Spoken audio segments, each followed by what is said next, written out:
Pada masa ini saya ingin tunjukkan ini di screen Anda. Iran melaksanakan hukuman gantung di halayak ramai ke atas 3 individu yang ditahan semasa tindakan keras terhadap penunjuk perasaan baru-baru ini. Lihat siaran dari New York Post. Salah seorang daripada mereka ialah juara Gusti berusia 19 tahun, Sulim Hamad, yang dikatakan telah diseksa untuk mengaku melakukan jenayah berperang melawan Tuhan.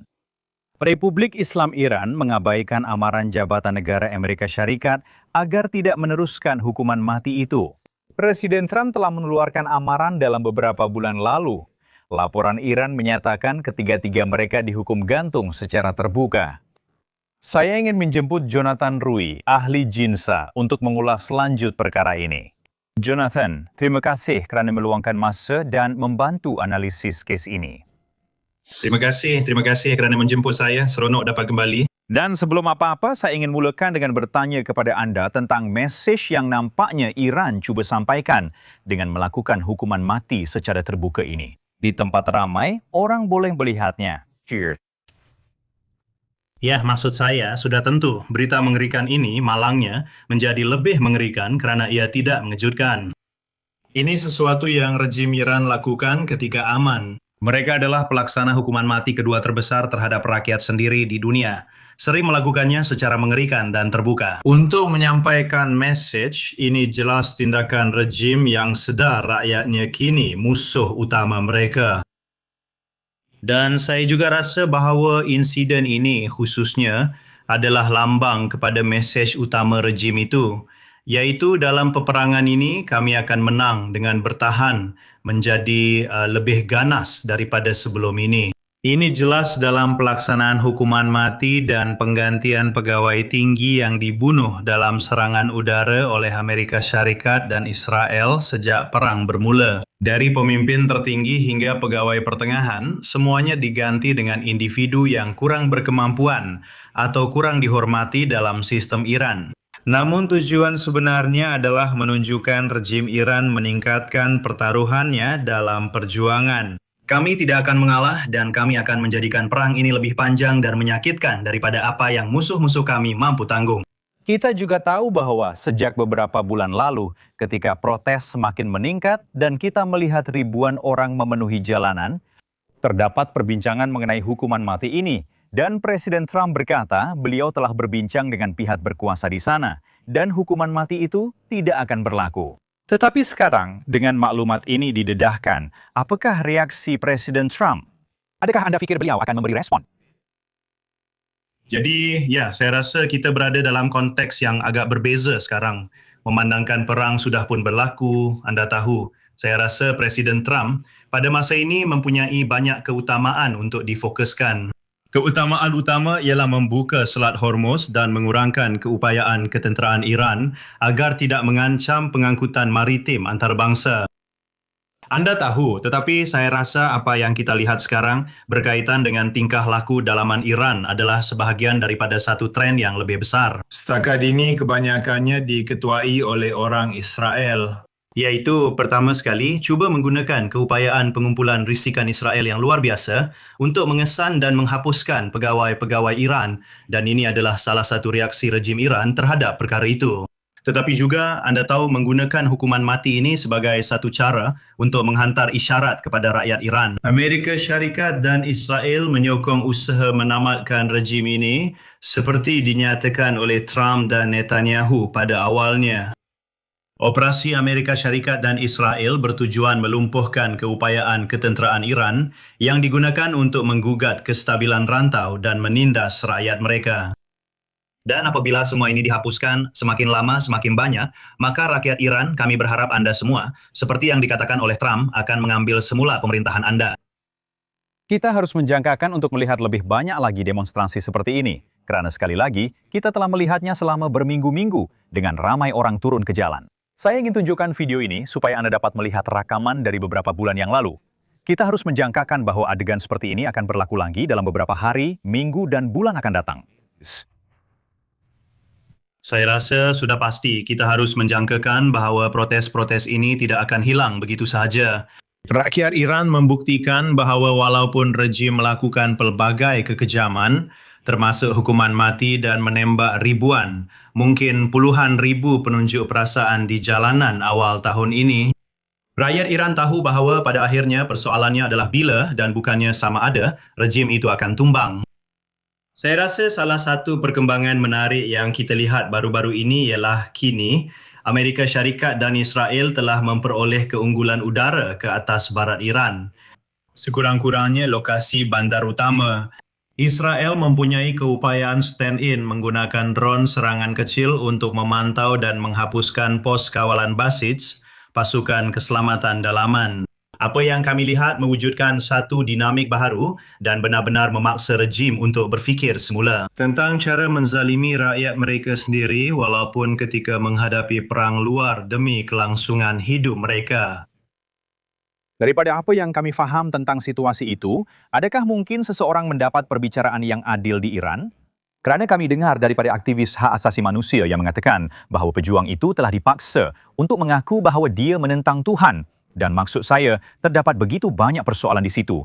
Jadi, adakah mungkin untuk mendapat perbicaraan yang adil? Sudah tentu tidak, itu memang disengajakan. Seperti Anda kata, satu kesalahan terhadap Tuhan, seperti teokrasi. Bagaimana Republik Islam mempercayai perkara ini berfungsi? Ini menyerupai banyak rejim totalitarian seperti Kesatuan Soviet, Jerman Nazi, atau Cina pada masa kini. Matlamat utama ialah menghalang orang ramai daripada mendapat perbicaraan adil jika mereka berharap menuntut keadilan atau memohon sesuatu yang adil. Kerajaan atas aduan mereka secara sah, rejim Republik Islam akan lenyap dan menandatangani hukuman mati sendiri. Kita telah melihat perkara ini dalam tindak balas rejim terhadap protes pada awal tahun ini. Apabila rakyat Iran turun ke jalan raya dengan berkata, kami mahukan air, elektrik dan mata wang yang tidak susut nilai. Daripada mendengar aduan, rejim itu menggunakan penindasan tentera dan kekerasan maut untuk membunuh orang ramai di jalanan. Aduan jalanan secara besar-besaran. Dia tidak mendengar aduan, sebaliknya menggunakan penindasan semasa kepresidenan. Mereka ditangkap dan banyak mesej dikaitkan dengannya. Terdapat satu lagi ancaman kepada Presiden Trump, Ebrahim Raisi, dan Israel. Kita pun tak pasti dia sendiri yang buat kenyataan itu, kan? Saya rasa seperti kata Presiden Trump, dia boleh. Mojtaba, pemimpin agung baru, anak kepada pemimpin sebelum ini Ali Khamenei, mungkin telah cedera.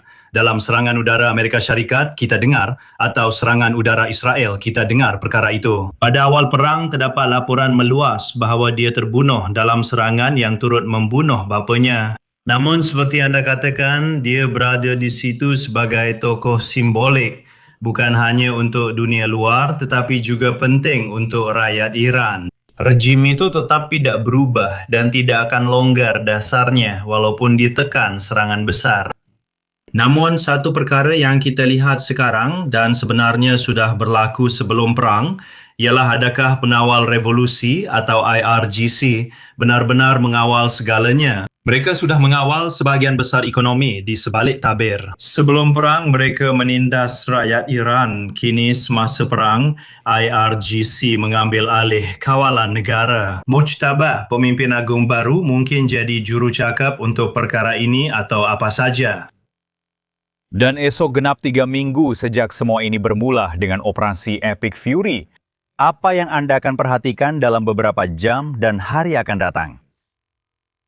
Saya rasa perkara ini sudah banyak dibincangkan. Operasi kini hampir ke titik perubahan, namun belum mencapai kemuncak. Amerika Syarikat dan Israel masih ada banyak tugas. Namun selepas kejayaan operasi baru-baru ini yang menyingkirkan pertahanan udara dan peluru berpandu Iran, kini kita fokus meneutralkan keupayaan maritim mereka. Matlamatnya adalah untuk menghalang mereka daripada terus mengancam selat itu dan cuba menutupnya, walaupun mereka masih belum mengalahkan tentera laut Amerika Syarikat dalam pertempuran secara langsung. Saya yakin ini akan jadi pusat graviti, walaupun bukan fokus utama kini. Untuk Presiden Trump dan Perdana Menteri Netanyahu mengisytiharkan perang ini berjaya, walaupun rejim tidak tumbang. Mereka perlu buktikan kejayaan menetralkan program nuklear Iran dengan ketara selain lokasi yang diserang pada awal peperangan. Dan pada bulan Jun, ini akan memerlukan keputusan langsung yang sukar tentang bagaimana untuk menyerang beberapa lokasi rahsia di Iran yang terletak di bawah tanah. Terdapat perbincangan mengenai penghantaran Marin Amerika dan pasukan lain untuk operasi di Selat atau Teluk di Pulau Harg. Itu adalah penting, tetapi persoalan besar ialah sama ada pasukan darat diperlukan untuk menangani kemudahan nuklear bawah tanah Iran yang tidak terkena dalam konflik ini. Atau pada tahun lepas, Sebelum saya lepaskan awak, satu lagi soalan. Kami dengar dari pegawai Emiriyah Arab Bersatu tentang drone Iran yang terbang di kawasan itu. Situasi yang sama dengan banyak negara Arab Teluk yang lain. Apa maksudnya itu kepada awak? Fakta bahwa Iran bukan saja menyerang Israel, tetapi juga menyasarkan pegawai dan operasi Amerika Syarikat di negara-negara Arab Teluk itu. saya rasa ini menunjukkan bagaimana strategi Iran berbeza dalam perang ini berbanding konflik sebelum ini dengan Amerika Syarikat dan Israel. Iran menyatakan perang ini adalah perjuangan untuk kelangsungan rejim mereka. Dan sekatan-sekatan sebelum ini berkaitan dengan sejauh mana sasaran atau berapa lama mereka benar-benar sanggup berperang. Semua sekatan itu kini telah berakhir. Orang-orang Iran, kami mahu Amerika Syarikat merasai kesakitan secara langsung dan tidak langsung. Iran hanya boleh menyebabkan kerosakan terhad kepada tentera kita. Sebab itu mereka menyerang titik-titik lemah, menyasarkan ketabahan sekutu-sekutu Teluk untuk bertahan, walaupun ekonomi dan sumber pendapatan mereka dicekik. Kita juga tidak boleh memandang rendah bantuan Iran dari Rusia yang menyasarkan pihak berkuasa, kedutaan, konsulat, dan keupayaan ketenteraan Amerika Syarikat di rantau ini. Saya menjangka orang Iran akan meneruskannya selagi mampu kerana walaupun peluru berpandu sering ditembak jatuh, jika beberapa drone berjaya lepas, ia boleh sebabkan kerosakan besar. Ini adalah antara matlamat utama Iran. Jonathan Rui dari Jinsa, terima kasih kerana berbual dengan kami. Adakah apa-apa yang kami tertinggal? Saya tahu kita telah membincangkan banyak perkara, tetapi adakah sesuatu yang anda ingin sebutkan sebelum saya lepaskan anda? Saya ingin nyatakan isu yang semakin dipertikai. Seiring perang ini berterusan, persoalannya ialah sama ada Amerika Syarikat akan memerlukan rakan dan sekutu global mereka untuk membantu dalam pelbagai cara dalam perjuangan ini. Jelas kita telah melihat ketegangan antara Amerika Syarikat dan sekutu di Eropah serta Asia baru-baru ini, walaupun ada perbezaan pandangan mengenai permulaan perang ini. Dengan potensi Iran memperluaskan konflik dan memberi kesan ekonomi global, pembinaan serta pengurusan perikatan amat penting. Amerika Syarikat telah melakukan kerja yang hebat dengan Israel setakat ini. Walaupun terdapat perselisihan kecil, namun kini usaha lebih global diperlukan. Amerika Syarikat perlu memimpin dengan pelbagai cara, walaupun itu tidak melibatkan sekutu dan rakan-rakan kita mengambil bahagian secara langsung dalam pertempuran. Tudo bem. Jonathan, terima kasih kerana meluangkan masa bersama kami. Kami hargainya. Terima kasih banyak juga.